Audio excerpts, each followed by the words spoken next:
Russell Potter here, Motivo Academy, and in this video shot in January 2024, Happy New Year, it's dry January month, I'm going to share with you my own story of not drinking alcohol for 2 solid years now, and the positive effects that it's had on my life. It's been quite remarkable, actually, the positive effects that not drinking alcohol has had on my life.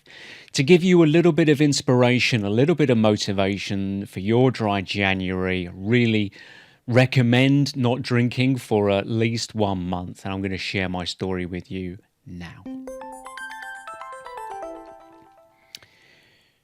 So I'm now 2 years into not drinking alcohol.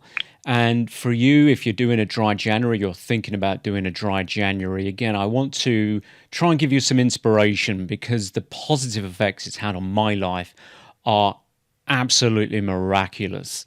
I have seen a transformation in my life since quitting alcohol. And I'm going to go through with you the top things that have happened first of all, and then a little bit later on, I'll give you the story about why I decided to quit drinking, the backstory to this. And finally, I'll tell you a few tips that are going to make it much, much easier for you to continue the motivation to quit drinking, hopefully once and for all. So the number one thing that happened to me when I quit drinking was I lost a ton of weight straight off the bat. If you're looking to lose a little bit of weight, not drinking alcohol is a no-brainer. Now, what I noticed is, and you can see a video here, this is me before I quit drinking, a little bit inflamed, right? You can see that I'm a little bit puffy in the face. And this is me after, as you can see now, and you see me on screen right now. And as you can see, quite a lot thinner. Now, a lot of that is not just body fat, it's actually inflammation, because alcohol is one of the most pro-inflammatory things you can stick in your body, bar none. And by cutting out alcohol, I had all of the benefits of reducing inflammation, not only in my body, but in my brain as well. And we'll come on to that as one of the benefits very shortly. But I lost a ton of weight, noticeably so. When I quit alcohol, it was work from home time. I go into the office and people said to me, have you lost a load of weight? And the answer was yes. And all I had done was quit drinking. I hadn't been doing anything else diet-wise than I already had. I already had a very healthy diet. I already exercised almost every day. But the quitting alcohol piece was absolutely huge in losing weight. So that's the first benefit. If you want to lose some pounds, then I thoroughly recommend dry January and continue it as long as you can for losing some weight. So the second huge benefit of a dry January, and for me 2 years no drinking, was I became more wealthy. Now, previously I would have gone out to dinner. Really, I was going out to have a couple of beers under the guise of eating dinner, and it adds up. It gets expensive, and inflation now is very high globally. And I stopped going out so much and obviously not drinking alcohol. And I saved a ton of money. It was a huge amount of money that I saved. It was so nice to get to the end of the month, look in my bank account and see that actually I've maintained most of my cash. And this was huge. But in addition to that, what really surprised me was how much more financially successful I became in my business, in my day job, in my training business, Motivo Academy.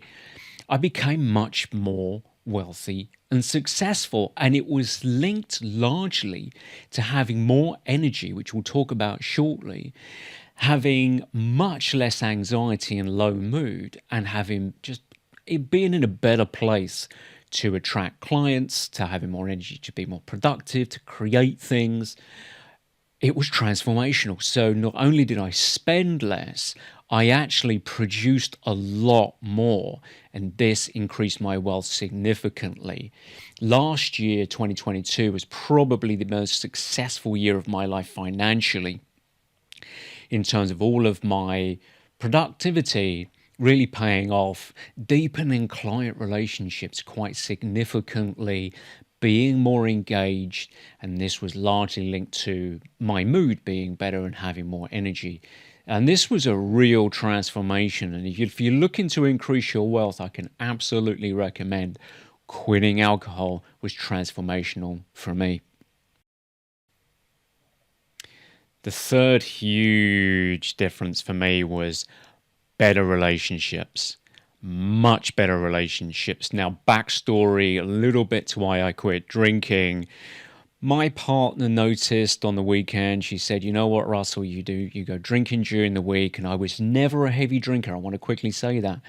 I was never, drinking, bottles of wine of an evening. It would just be a couple of times a week going out, maybe with a group of friends, drinking maybe 3 or 4 beers, pints of beer. Other weeks, just maybe two pints of beer, maybe twice a week, never normally in a row. But she said, you go out drinking during the week and I see you on the weekend and your mood is really low. You're really moody.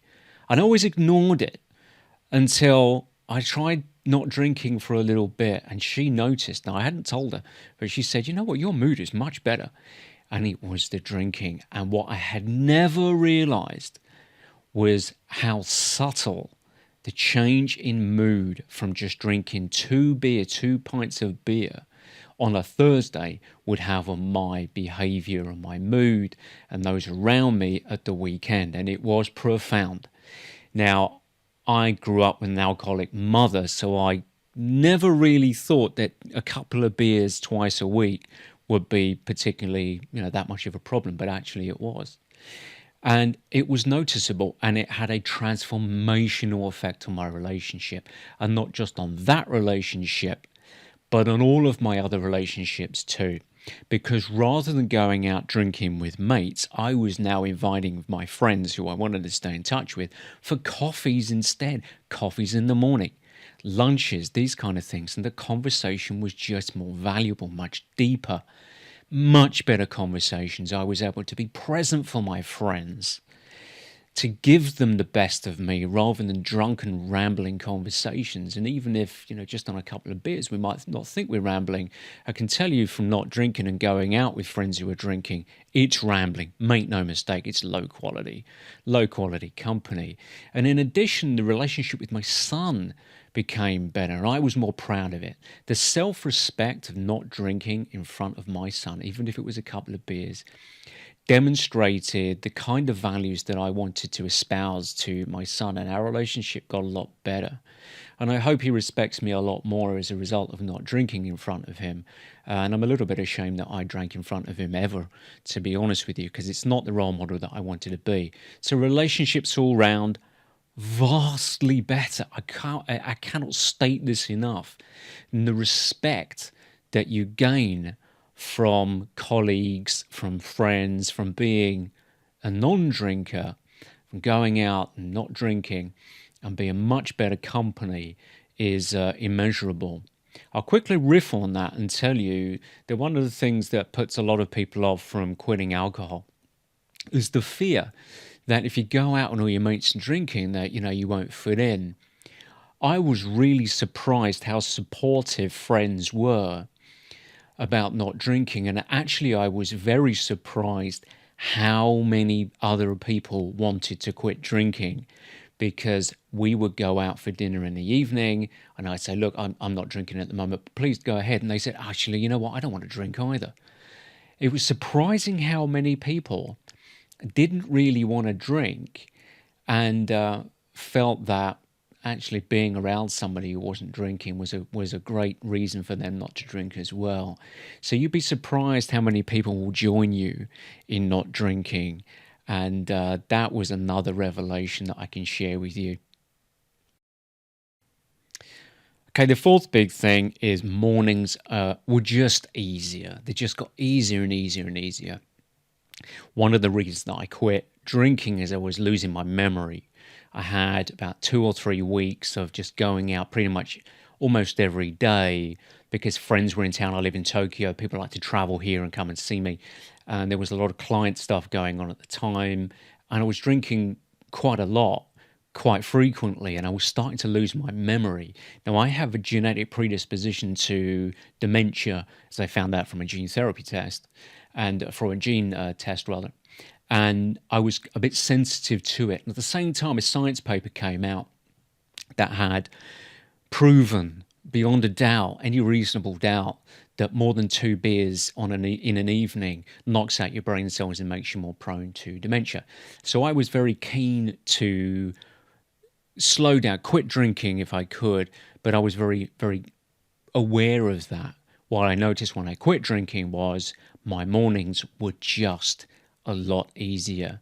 My energy level was much higher, but my mornings were much easier. And rather than having that badge of honor struggling through in the morning, or it was a rough night last night, wearing that like a badge of honor, I actually switched completely. So it was just much, much easier in the morning. My mornings are now very productive. I get up at about 5:30 in the morning, cold shower, do some exercise, eat my first meal of the day, do my first work set rather, and then I might eat. So I do my second exercise set rather, and then get my final meal in, and that's all before 9 o'clock. I could not have done that if I had been drinking the night before. It would have been impossible. But I got energy all day now. But my mornings were just that much easier.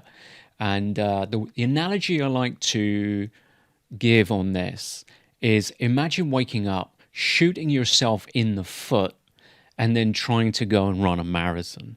How hard would that be? And if you don't drink, the thing that I personally found, and gets even better and better over time, is that I just had more energy in the morning. I felt sharper in the morning. I just fantastic now. I got great morning routine, and I thoroughly recommend not drinking if you're a little bit foggy in the morning. This will give you that little extra zip. So, riffing on that last point about feeling better in the morning, is I generally have a lot more stamina now. Now, previously, I would feel foggy in the morning, even if I hadn't been drinking the night before. If I'd been drinking even a couple of nights before, I would feel foggy in the morning. My mood would be low. I would still feel foggy, and I would feel a bit tired towards the end of the day. But what I found from not drinking, certainly after just a month of not drinking, is how much more stamina I have towards the end of the day as well. And this helped me to be much more productive. And it's not just about physical stamina, this is mental stamina as well.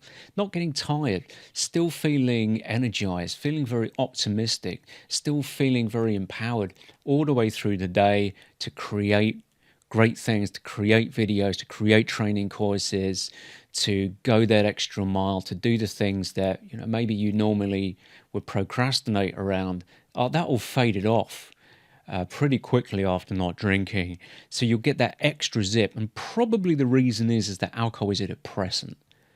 It's a depressant. You've heard this hundreds of times, but it is a depressant, and it does have a significant effect on your brain. We wrote about this in the book New Energized You, which I co-authored with Dr. Maite Balder, a neuropsychologist in New York, and we looked at the research, and it was pretty obvious that was the case.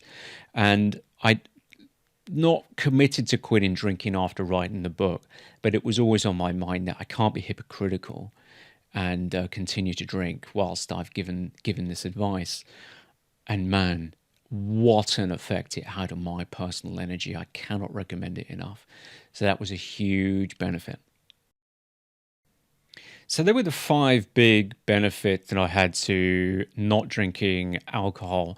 I want to give you a little bit of backstory about why I quit alcohol. And I alluded to it before.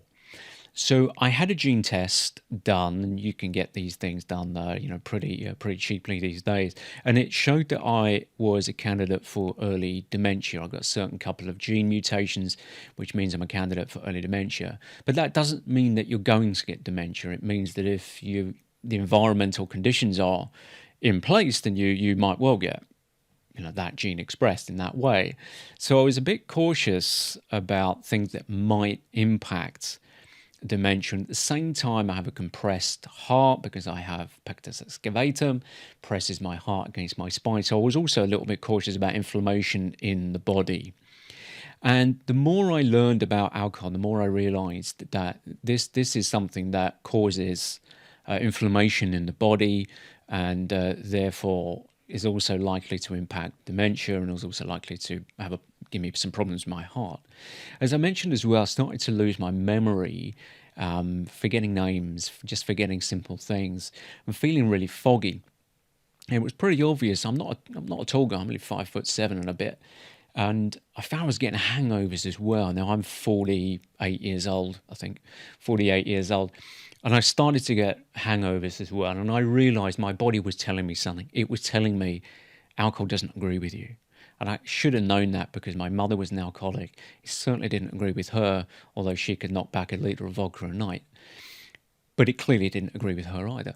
So I probably have that gene that means that I don't process alcohol so well.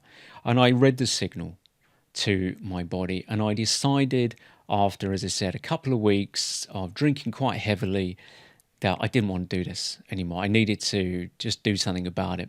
The paper came out. My girlfriend, she mentioned to me, "Hey, you're quite moody on the weekend." And I thought, I don't want to. My relationship means more to me. My relationships mean more to me than drinking alcohol. Let me do this. And I committed to doing it from there on. And what I did is I made the promise out loud. I said to her, "I promise you I will never drink again." And I knew what I was doing in making that promise out loud. I was making that promise out loud because integrity is my most cherished value. If I say I'm going to do something, it's going to be done. You better believe it. And I knew by promising it out loud, I would never go back on that promise ever. And that was so powerful. That was an incredibly powerful way to commit to not drinking. And then I got all of the benefits that came with it. So here are my top tips on what worked for me in maintaining this not drinking period in my life, which is forever. There's no way I'll ever go back to drinking. I can't believe I ever started, to be honest with you, after quitting alcohol. But these are the things that really worked for me. One was making that promise out loud to someone I care about very, very much. That was huge. So by committing, I would never want to make a promise that I go back on. So that was number one. The second thing, which was quite interesting, was to go to the internet and find out who doesn't drink, which famous people don't drink. Because in our mind, when we drink, we think that we are the odd one out for not drinking. And that is just not true at all. You can see on screen right now some of the celebrities that don't drink alcohol, that have quit alcohol. And that gave me some motivation that you're not alone. You're not the only one who's not drinking alcohol. And some of these people are people that I respect very much. So that was huge. And I kept that web page on my phone as a page that was always open. So whenever I went to my browser, it was always there. I could quickly see, oh yeah, so David Beckham, he's someone I respect. He doesn't drink alcohol, and that gave me a feeling of just motivation to continue. So that was tip number one. Tip number two was that I discovered that people are really supportive. If you tell them I'm not drinking, people are very, very supportive. And I've got to say, if you're around people who are going to try to make you drink or make you feel bad for not drinking, they're probably not friends that you really want to keep around, or you want to switch the forum where you meet those friends to coffees or lunches instead. You will have drinking friends without question. That's how these things work. Some people who take drugs have drug friends. People who drink tend to have drinking buddies and so on. But you'll find that switching it over to coffees, to breakfast, to lunches instead, you will realize who are really good friends that will support you in your success and who are really not. But what I found is that there was absolutely nobody in my life who said, Russell, that's a really bad idea, or why are you doing that, in a condescending way. I was surprised how many people wanted to quit alcohol as well, how many people wanted to join me in not drinking on an evening out, and how easy it actually was in regards to peer pressure to not drink. So I think people will support you, and if they don't support you, they're probably not friends that you should keep. The other thing that I learned is the positive cascade of changes in my life. And probably the most profound change was self respect. Self respect and the cascade that comes from self respect. If you quit drinking, as I quit drinking, I was then very, very conscious about all of the toxin that I was putting into my body. I obviously didn't want to replace alcohol with another toxin. Alcohol is basically a poison and a depressant at that. And I didn't want to replace it with another poison. So suddenly, as I was more conscious of that, my diet became almost exclusively organic.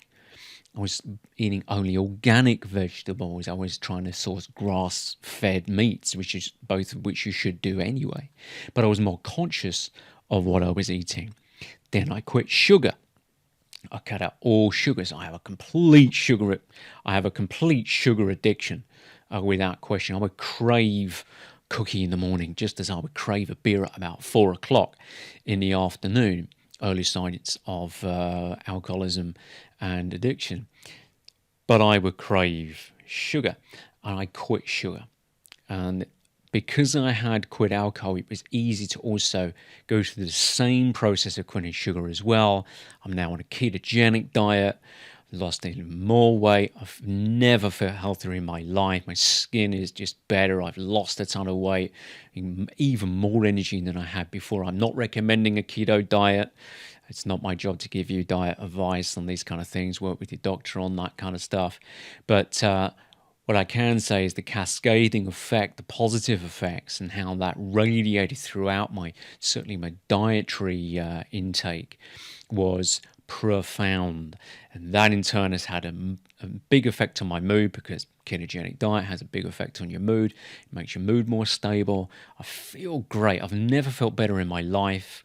I probably am feeling younger than I felt in many, many years as well. So it has a real positive cascade of other benefits on my life, not least self-respect, respecting my body with what I put into it, having more willpower that I've proven through quitting drinking, quitting sugar, and that radiates throughout your life. So that's been a really, really positive effect from not drinking alcohol. If you're looking to quit drinking in this dry January, or whenever you're watching this video, you can start any time of year. And I thoroughly recommend doing it, as I pointed out in this video. But I think it's important to be mindful of how subtle the effects, the negative effects of drinking are on your life. It's very easy to ignore the effects or not see the effects that it's actually having on relationships. Because if you're a serious alcoholic and you're disruptive, you're violent, or you're coming home really drunk and obnoxious all the time, the effects are really obvious, and people are going to mention it to you at some point. You might lose a relationship. But from moderate drinking, the effects on your mood are incredibly subtle. People, not noticeable enough for necessarily people to point things out, but the effect that it has on your energy levels, on your relationships around you, because you're in a low mood and a bit depressive and maybe focus on negative things, is actually profound, but people might not necessarily know it. They might just see it as your personality. The other subtle thing is how addiction can creep up on you. And what I found is about 4 or 5 in the afternoon, I would really want a beer. And that's called the fantasy of drinking. And in the addiction cycle, there is a stage called the fantasy of drinking. So basically, the fantasy of drinking, consuming alcohol, then maybe doing something wrong, getting a bad hangover, missing a day at work, promising never to drink again. You know, we've all been there, right? I'll never drink again. The regret phase, and then the fantasy of drinking phase once again. And that regret phase for alcoholics is the only phase where alcoholics generally seek treatment. And that can be 20 minutes, a 20-minute window with the parents call up the drug and alcohol rehab clinic, say, he's upstairs. He said he would go to a drug and alcohol rehab clinic. Or it could be a couple of days. But that will be followed eventually by the fantasy of drinking, unless you get treatment for it. So that cycle starts obviously very low. That's an extreme cycle that I just mentioned. But to be to the recommendation to the people on this channel, people watching this video, be very mindful of where you're fantasizing about drinking, about going out and having that beer. Just be very, very mindful that that is the early stages of addiction. And I think a lot of people that I speak to say, I couldn't quit drinking. I just can't imagine it. I need that glass of wine at the end of the day. That subtly, even though it's socially acceptable and it's a badge of honor and have a glass of wine or beer at the end of the day, is actually very subtly the early stages of addiction for many, many people. So be mindful of the subtlety of how alcohol dependence can creep up on you. I don't want to make you feel bad or frightened, but I do recommend that you give abstinence, at least for a month, a try and see if it works for you. Look for the positive benefits, because the Motivo Academy is all about helping good people do great things. I care very, very, very much about the people on my channel, the subscribers to my channel. Most of you have done my training courses over at Udemy or the motivoacademy.com. And so I obviously get to learn a lot more about you guys. I know who you are. I know what you aspire to in your lives. And I really, really want to help you guys to achieve great things in your life. Because again, the Motivo Academy is about helping good people like you do great things. Thank you for watching. Please subscribe to this video, like it and share it. I think you'll do a lot of good to a lot of great people that you know.